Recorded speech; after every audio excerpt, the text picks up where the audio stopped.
বন্ধুরা, ঘড়িতে বাজে এখন ঠিক 10টা, আর আমরা কিষানগঞ্জ থেকে বেরিয়েছিলাম তখন বাজে 8টা। তো 2 ঘন্টায় আমরা 100 কিলোমিটার কভার করেছি। তো এখন একটু টিফিন করতে হবে, তার জন্যে একটু দাঁড়িয়ে গেলাম। আর আজকের আমাদের নর্থ সিকিমের 8 নম্বর দিন, অর্থাৎ শেষ দিন। আমরা মোটামুটি এখন আমাদের দেখাচ্ছে 400, মানে কলকাতা পর্যন্ত। তারপর আমাদের বাড়ি পর্যন্ত যাবে, বই তো আমাদের বাড়ি পর্যন্ত যাবে আরও ধরো 70 কিলোমিটার, ধরো 500 কিলোমিটার আমাদের রাইড করতে হবে এখন। আর ধরো রাত্রের মধ্যে আমরা ঢুকে যাব, রাত্রের মধ্যে আমরা আশা করি বাড়িতে ঢুকে যাব। আর এই মুহূর্তে এখন একটা জায়গায় টিফিন করব।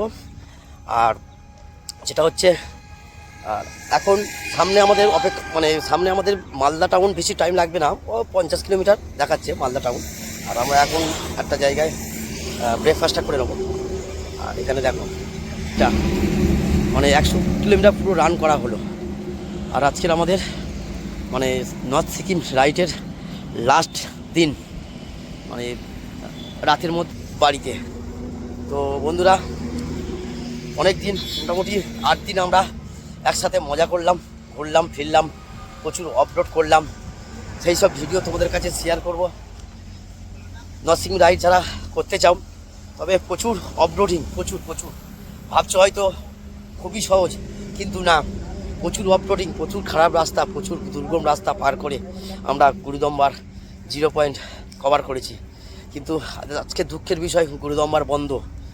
গত 1 মাস হয়েছে খুলেছিল, আবার প্রাকৃতিক দুর্যোগে গুরুদম্বার বন্ধ, রাস্তা ভেঙে গেছে। সেই ভিডিও একটা দিয়েছি আমি, আমরা যেই জায়গায় দাঁড়িয়েছিলাম সেই জায়গায় পার্টিকুলার ভেঙেছে, সেই ভিডিও একটা ছাড়া আছে আমার। তো এখন চলো টিফিনটা করে, সামনে অনেকটা রাস্তা আমাদের অতিক্রম করতে হবে।